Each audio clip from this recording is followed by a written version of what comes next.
그래서 옷을 찢어서 깃발을 만들고, 긴 깃발을 만들고, 나무를 갖다가 해변가에 갖다 놓고 불을 피워놓고,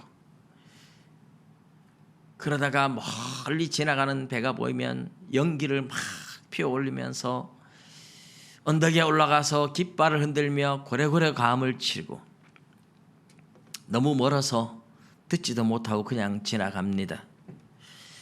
몇 년이 기다려도 배가 한 척 보이지 않는, 정말 아무런 희망이 없는, 그러다가 저 멀리서 배가 근처로 이렇게 지나가는 게 보여요. 그래서 그때 영화에 아마 3명인가 그랬던 것 같은데 난리가 났습니다. 막 비가 또 오기 시작해요. 연기를 피워서 알려야 되는데 비까지 오니까 이거 불이 자꾸 꺼져가는 거예요. 난리가 났어요. 그래서 막 불을 살리려고 한 사람은 막 애를 쓰고, 한 사람은 막 언덕에 가서 깃발을 흔들고 있는 힘을 다해서 고래고래 감을 칩니다. 이런 기회가 몇 년 만에 찾아왔는데 어쩌면 이 기회를 놓치면 평생 다시 이런 기회를 못 맞이할 수 있잖아요. 그래서 이 기회에 살아야 되겠다. 그래서 온 힘을 다해서 부르짖고 괌을 치고 그 한 번의 기회를 놓치지 않기 위해서 그렇게 애쓰는 그런 영화를 본 기억이 납니다. 오늘 우리가 읽은 내용도 좀 비슷해요. 왜냐하면 여리고의 디메오의 아들인 바디메오라는 사람이 맹인입니다. 두 눈을 보지 못하고, 그래서 거지가 되어서, 거린이 되어서 길가에 앉아서 구걸을 할 수밖에 없는 사람이 있었습니다. 그런데 어느 날 웅성웅성 소리가 들리고 많은 사람들이 갑자기 여리고를 빠져나가는 거예요. 그래서 길가에서 앉아서 구걸하던 사람이 볼 수 없으니까 사람들한테 물어봅니다. 이게 무슨 소리냐고. 그런데 나사렛 예수가 지나간다, 이 소리가 들렸어요. 갑자기 이 맹인에게는 귀가 번쩍 열리는 겁니다. 괌을 치면서 예수님을 부르는 거예요. 이 맹인은 아마 태어날 때부터 맹인일 가능성이 많죠. 언제부터 어떻게 되었는지에 대한 정보는 없습니다. 예수님께서 여리고를 지나서 예루살렘으로 들어가고 있어요. 가버나움에서 내려와서 예루살렘으로 가는 길목에 있는 마지막 도시, 마지막 관문이 바로 여리고입니다. 예루살렘은 산악지대인데 거기에서 요단강 쪽으로 북동쪽으로 한 36km 정도, 아마 대구에서 구미 정도 거리, 그 정도 되는 거리에 여리고라는 도시가 있어요. 예수님이 제자들과 여리고에서 머물지 않고 들어왔다가 바로 지나가는 듯해요. 갈릴리에서 내려올 때 예수님의 제자들 외에 평소에 또 예수님을 따라다니며 물심양면으로 돕던 여인들도 있었죠. 그래도 그렇게 많지 않은 사람들이었을 텐데 아마 예수님이 여리고에 왔을 때 예수님이라는 것을 알아본 사람들이, 무리들이 모여들은 것 같아요. 그런데 우리 본문에 보면 이 여리고에 와서 예수님은 아무것도 행하지 않고 여리고에 오셨다가 여리고를 나가신다, 이렇게 바로 연결해요. 그리고 많은 무리들이 따라간다. 그냥 예수님은 예루살렘 가는 길목에 여리고를 그냥 지나가시는 듯 합니다. 그런데 이 맹인 바디메오가 예수님에 대한 소문을 듣고 있었어요. 맹인으로 산다는 것이 요즘은 장애인들을 위한 배려가 굉장히 잘 돼 있잖아요, 그죠? 그래도 맹인으로 산다는 건 굉장히 불편할 거예요.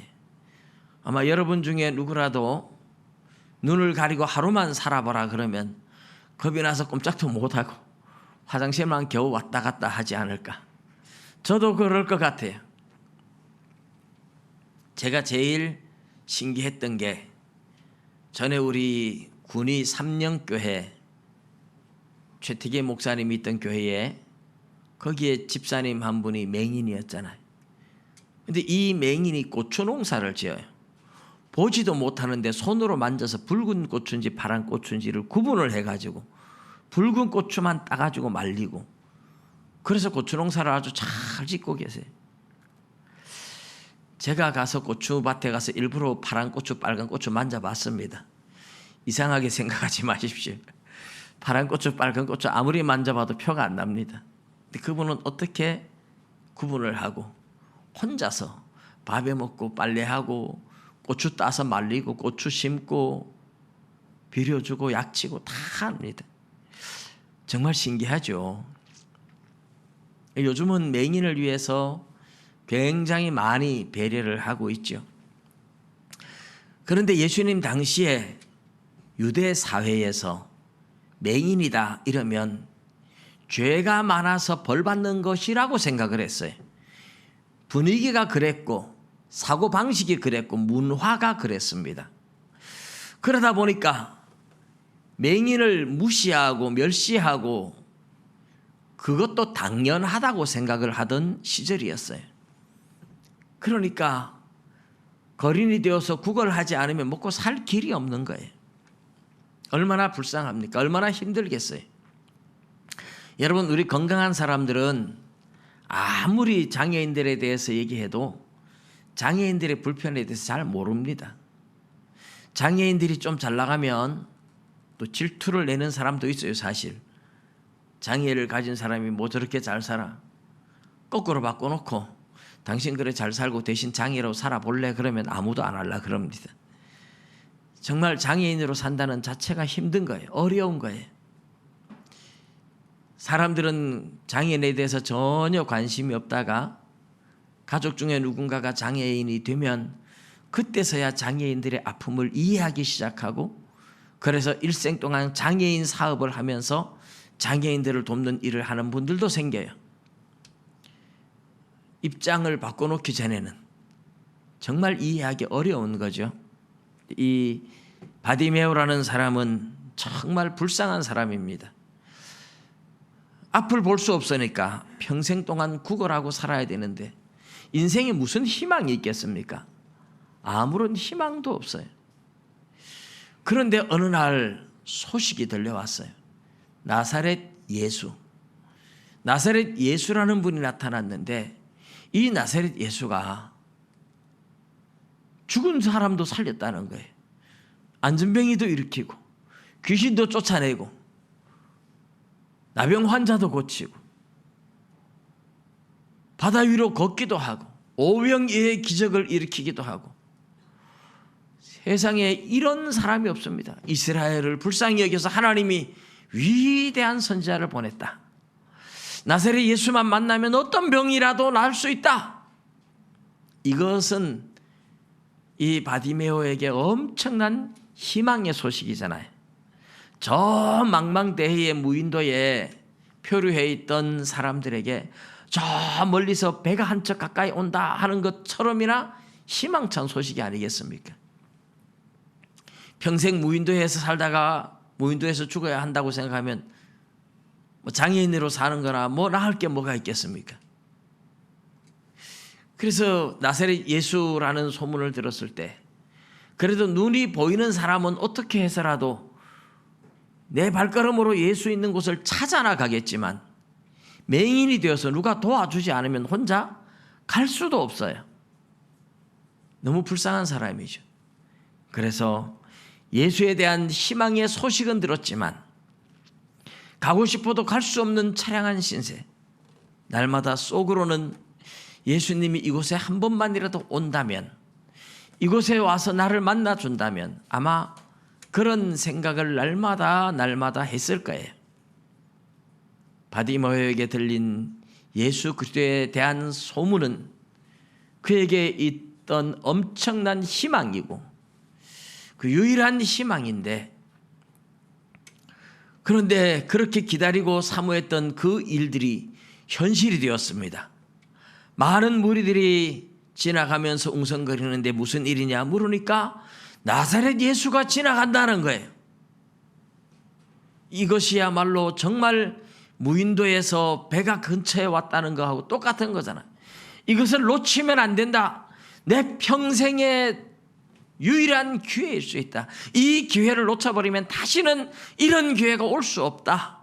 이런 절박한 마음이 바디메오에게 들은 거죠. 그래서 다윗의 자손 예수야 나를 불쌍히 여기소서 하고 꽌을 치기 시작합니다. 나사렛 예수, 다윗의 자손 예수, 나를 불쌍히 여겨주세요. 꽌을 칩니다. 그에게 찾아온 기회를 놓칠 수 없기 때문이죠. 그런데 이 좋은 기회를, 내가 기회를 잡았다 생각했는데 주변의 사람들이 도와주면 얼마나 좋겠어요. 도와주기는커녕 방해를 합니다. 걸림돌이 돼요. 시끄럽다, 잠잠해라, 조용히 해라. 자기들은 두 눈 뜨고 예수님 따라가면서 예수님 보면서 이 맹인이 예수님 만나서 눈 좀 뜨고 싶어서 부르는데 시끄럽다고 전부 다 잠잠하랍니다. 자기 외에 다른 사람에 대해서 별로 관심이 없다는 얘기죠. 방해꾼들이 많습니다. 걸림돌이 많습니다. 이것은 이 맹인 바디메오에게만 있었던 사건은 아닙니다. 오늘날 인생에 너무너무 힘들고 어렵고 괴로워서 예수님을 믿고 예수님 만나서 내 인생의 문제를 좀 풀어보고 싶어서 모처럼 교회에 한번 나가면요, 주변 사람들이 도와주기는커녕 교회 나간다고 놀리고 조롱하고 비방하고 야단치고, 그래서 교회에 나오다가 그만 교회를 못 나오는 사람들도 꽤 많습니다. 다른 사람이 잘 되는 것에 대해서 배아파하는 사람이 많아서 그럴까요? 다른 사람의 아픔을 이해하지 못하기 때문에 그렇습니다. 다른 사람에 대해서 별로 관심이 없기 때문에 그렇습니다. 나에 대해서, 내 자신에 대해서는 관심이 참 많잖아요. 내가 어디 조금만 아프면 병원에 가고 난리가 나지만 다른 사람이 어디 아프다 그래도 관심 없이 그냥 듣고 지나갈 때도 많지요. 대부분 그것이 우리 인간의 속성입니다.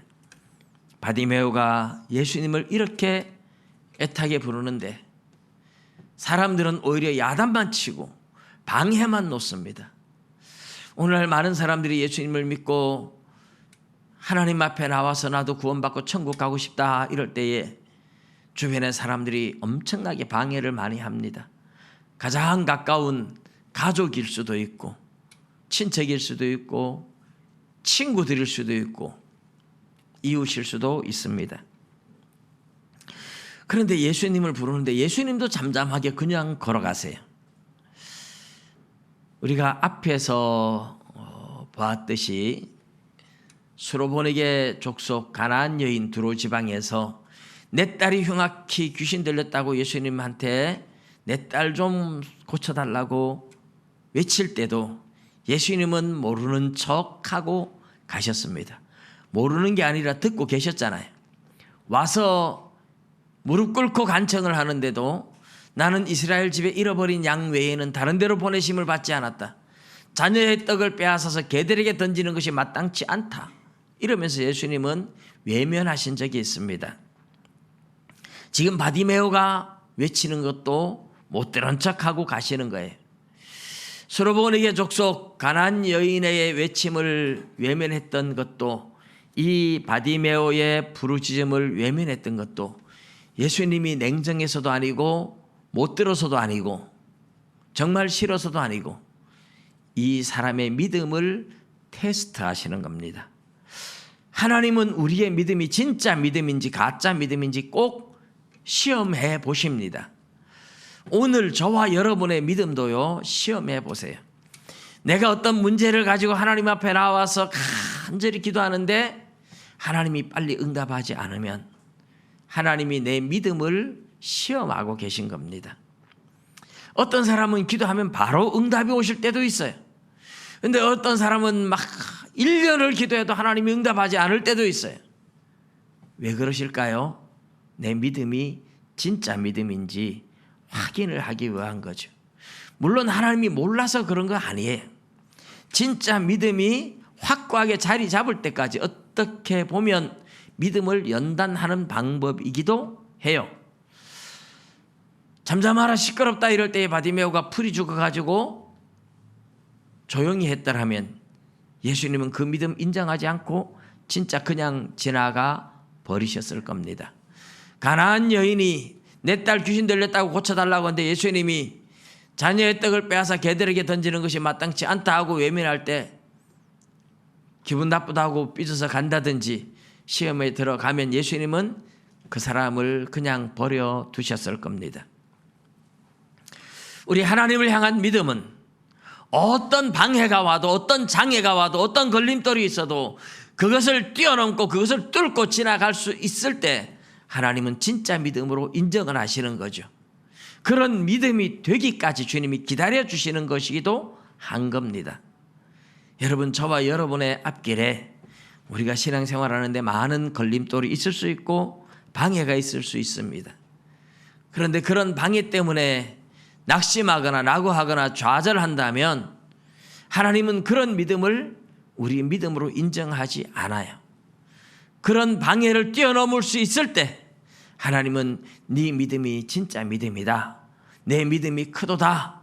내 믿음대로 되라 하고 우리의 믿음을 인정해 주실 줄로 믿습니다. 그래서 저와 여러분의 신앙생활에 걸림돌이 되는 많은 방해들을 뛰어넘어야 돼요. 이 바디메오도 사람들이 시끄럽다, 잠잠해라 할 때에 조용한 게 아니에요. 더 크게 소리 질렀다 그랬어요. 더 크게. 지금까지 나를 불쌍히 여기소서, 나를 불쌍히 여기소서 그렇게 외쳤지만 이제 더 크게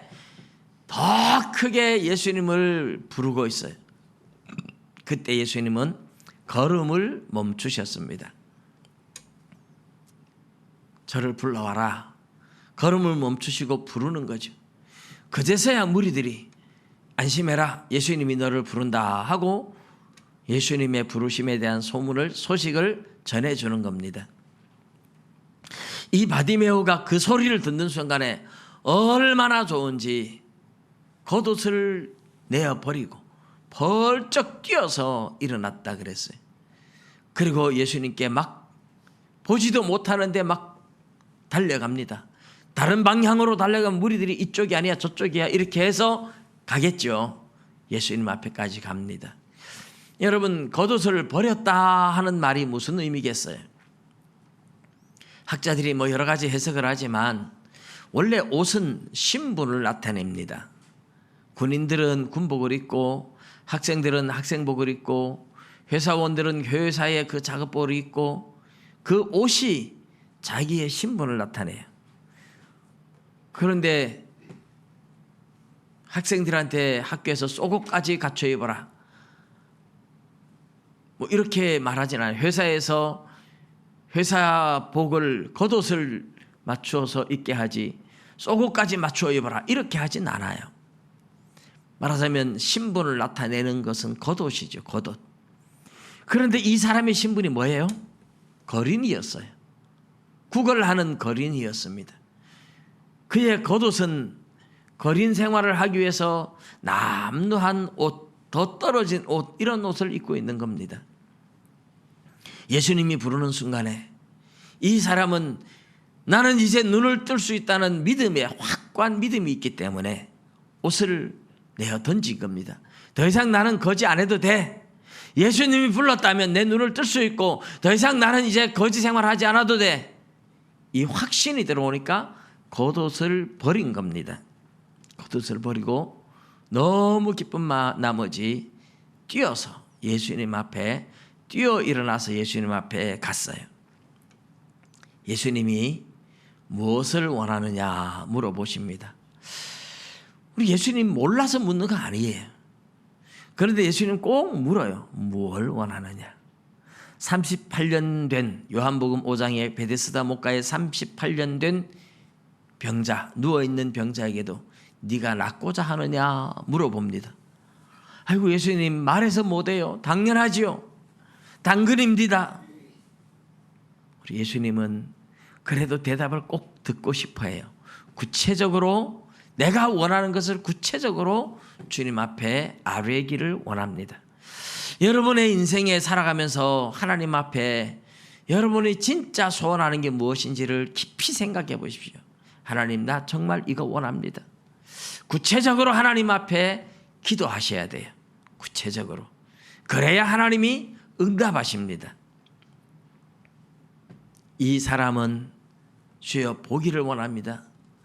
선생님 내가 보기를 원합니다. 이렇게 이야기를 하죠. 예수님께서 내 믿음이 너를 구원하였다. 그 순간에 눈이 번쩍 열렸습니다. 얼마나 기쁘겠습니까? 그 자리에서 찬양을 하면서 이 사람은 길에서 예수님을 따라 나갑니다. 예수님이 가시는 그 길을 따라간다는 말은 이 사람은 예수님의 제자가 되었다. 그런 이야기죠.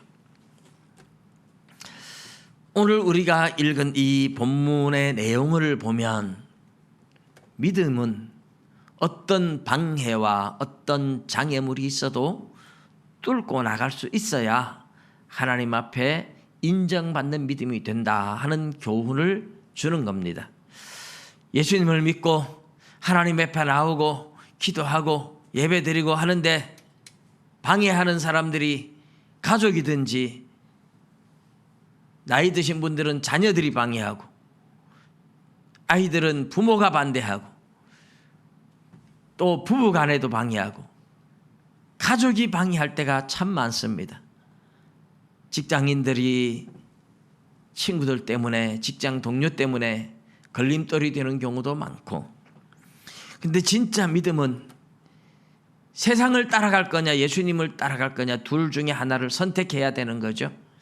세상을 따라가면서 예수님을 버리면 그 믿음은 하나님이 인정하지 않아요. 세상을 다 버릴지라도 나는 예수님을 따라가겠다고 나올 수 있어야 어떻게 보면 예수를 믿는 순간에 세상에서 완전히 왕따가 될 수도 있죠. 그럼에도 불구하고 예수님을 따라 나설 수 있어야 하나님 앞에 인정받는 진짜 믿음인 줄 믿으시기 바랍니다. 근데 요즘 교회가 이렇게 왕따를 당하고 있어요. 이 본문에 이야기하는 내용은 우리의 믿음이 어떤 믿음이 돼야 한다 하는 교훈이지만 이 본문에 나오는 내용과 앞에 8장에 나왔던 벳세다에서 맹인을 고친 사건, 이 두 가지 사건 가운데에 예수님께서는 예루살렘에 올라가서 고난받고 죽으실 것을 제자들한테 2번이나 교육을 하시고, 예수님은 자신도 섬기러 왔다고 가르치시고 제자의 삶이 어떤 것인가를 계속해서 가르치고 있어요. 제자의 삶이 무엇인지를 가르치고 있는데 그 앞에 뒤에 맹인을 치유하는 사건이 나옵니다. 앞에 맹인을 치유하는 사건은 한 번 안수했는데 못 보죠. 나무 같은 것이 걸어 다닙니다. 제대로 못 봐요.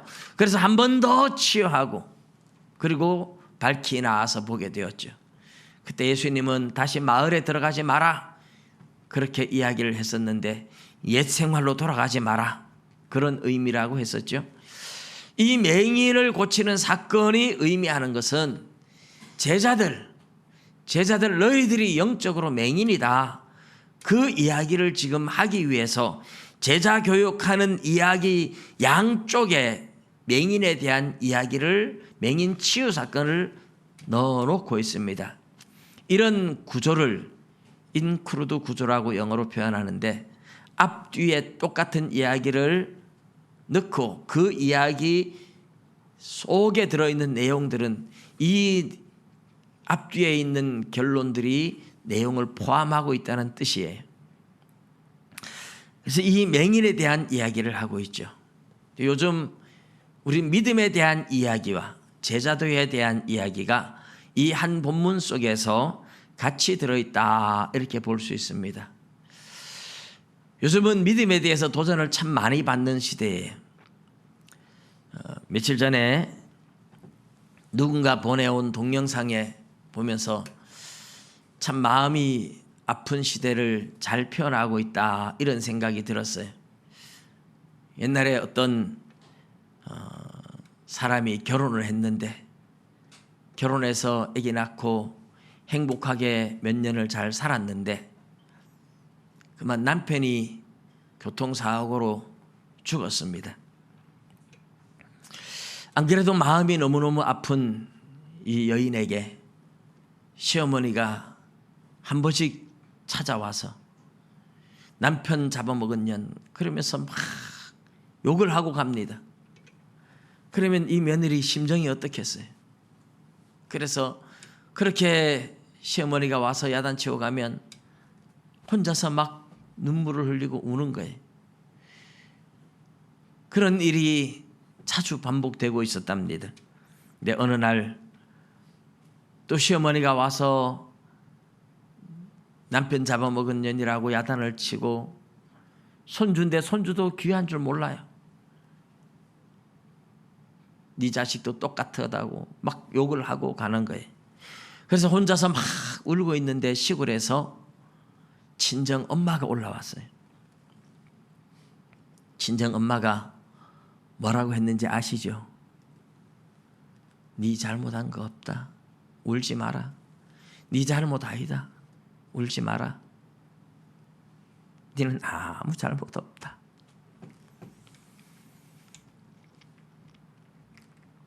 요즘 우리 성도를 보면 꼭 그런 느낌이 들어요. 교회 간 게 무슨 죄라고. 교회 간 사람은 직장도 오지 마라 그러고 교회 간 사람은 격리시키고 예배 금지시키고 교회 간 사람 마치 죄인 취급하고. 여러분들이 직장 생활하면서 직장에서 참 많이 힘들겠다. 지난주에 우리 구대본 목사님하고 종기가 교회 왔다 갔다 했다고 일하러 못 오게 해서 일하러도 못 갔습니다. 코로나 검사에서 코로나 걸리지도 않아도 교회 못 오게 막습니다. 일하러도 못 오게 막습니다. 참 힘들죠. 여러분 잘못이 아닙니다. 교회 잘못도 아닙니다. 세상이 그렇게 교회를 박해하고 있는 이 시대가, 이 정부가 왜 그러는지를 알아야 돼요. 제자들이 예수님을 3년 동안이나 따라다니면서 그렇게 듣고 보고 배웠는데 왜 맹인일까요? 예수님 말씀을 그렇게 들어도 이해하지 못해요. 여러분, 마태복음 7장에 보면 예수님 하시는 말씀이 좁은 문으로 들어가라. 멸망으로 인도하는 문은 크고 그 길이 넓어 찾는 자가 많고 생명으로 인도하는 문은 좁고 길이 협착하여 찾는 이가 적음이니라. 좁은 문으로 들어가라, 좁은 길로 가라 하면서 그 다음에 하시는 말씀이 거짓 선지자들을 삼가하라 그랬어요. 거짓 선지자들을 삼가하라. 겉에는 양의 옷을 입고 너희에게 나오지만은 속에는 노략질하는 일이다. 포도나무에서 가시나무에서 포도를 딸 수 없고 엉겅퀴에서 무화과를 딸 수 없다. 나무는 열매로 알지니. 여러분, 그 열매가 바로 행위를 말하는 거예요. 행위. 열매로 안다. 여러분, 열매를 보면 알아야 되는데 몰라요. 오늘날 한국 교회가 열매를 보면 알아야 되는데 몰라요. 겉과 속이 달라도 겉은 양의 옷을 입어도 속에 노략질을 하는 일이면 이리의 행동을 하는 겁니다. 껍데기 아무리 양의 옷을 입어도 속에 늑대가 들어있으면 늑대 행동을 한다는 거예요. 행동을 보고 알아라, 이 말을 열매로 알지니 그랬어요.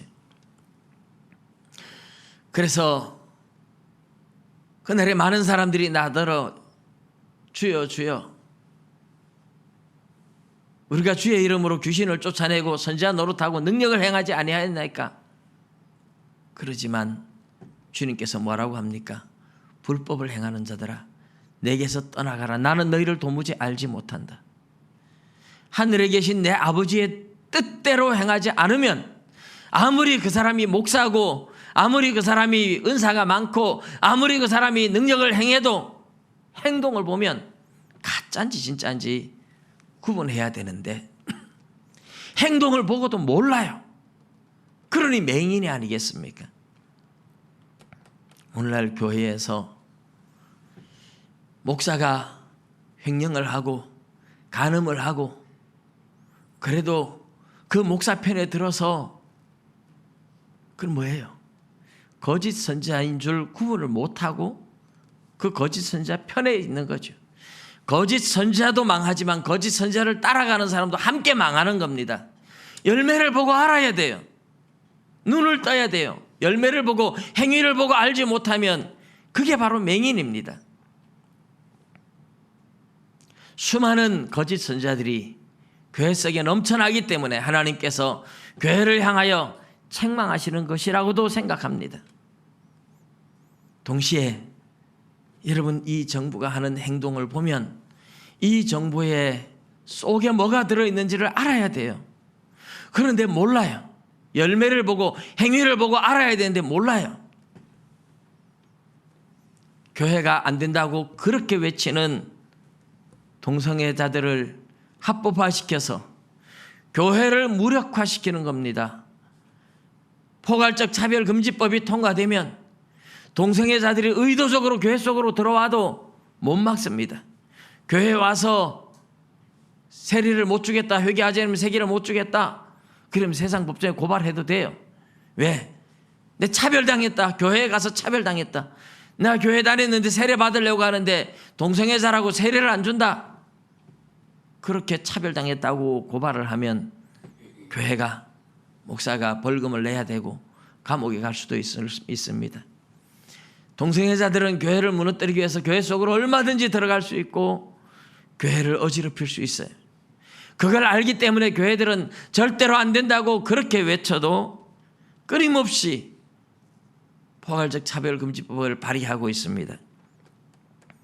이 행동 하나만 봐도 껍데기는 아무리 평화를 외치고 아무리 나라를 국민들을 외쳐도 행동 하나만 보면 이 정부 속에 들어있는 게 뭔지 알아야 돼요. 그걸 모르면 그게 바로 맹인입니다. 이번에 아베가 물러나는 걸 보면서 더불어민주당의 한 국회의원이 올린 글에 제가 아연 실색을 했습니다. 우리도 다 일본 좋아하지 않아요. 무역 규제를 통해서 했는 아베를 좋아하지 않습니다. 그렇지만 불쌍히 여기는 마음을 그리스도인들은 가져야 되죠. 그런데 국회의원이 문재인 대통령이 대통령 될 때 한 말이 더 이상 나라가 분열되는 분열의 정치를 끝내겠다고 했어요. 전라도 경상도 나누어서 이렇게 분열하는 이 정치 이제 끝내고 국민을 하나로 만들겠다고 했습니다. 말은 그랬어요. 그러나 지금은 좌파 우파를 더 열심히 가르고 있어요. 민주당의 국회의원이 당당하게 SNS에 글을 올린 게 아베가 물러나서 미통당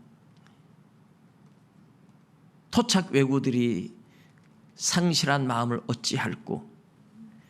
여러분 같은 국민을 가지고 토착 왜구라고 이렇게 몰아붙이는 것 자체가 얼마나 분열을 일으키고 있는 겁니까? 이게 정상적인 국회의원들이 할 이야기가 아니에요. 정상적인 나라가 아닙니다. 코로나 사태가 교회에서 시작됐습니까? 교회 밖에서 걸린 사람들이 교회에 들어왔었죠. 서울의 한 큰 교회에 코로나가 16명이 걸렸는데 교회에서 16명 걸렸다 이러면서 교회를 대대적으로 공격을 했습니다. 근데 16명이 다 외부에서 걸려서 들어왔어요. 그런데 교회가 방역을 철저히 해서 16명이나 코로나 환자가 걸린 사람들이 교회에 왔다 갔는데 교회에 한 명도 더 전염이 되질 않았어요. 이 정도로 교회가 철저히 방역을 하고 있는데도 교회발 코로나가 아니에요. 코로나 검사를 하면 여기저기 다 걸릴 수 있습니다. 수많은 사람들이 걸려 있어도 검사를 안 해서 모를 수도 있습니다. 그러나 이것이 명분이 좋죠. 교회를 무너뜨려야 하는 이유가 있는 것 같습니다. 교회를 무너뜨려야 하는 이유가 있기 때문에 끊임없이 교회에 예배를 드리지 못하도록 대구 시내에서도 저도 매일 문자 받고 매일 전화 받습니다.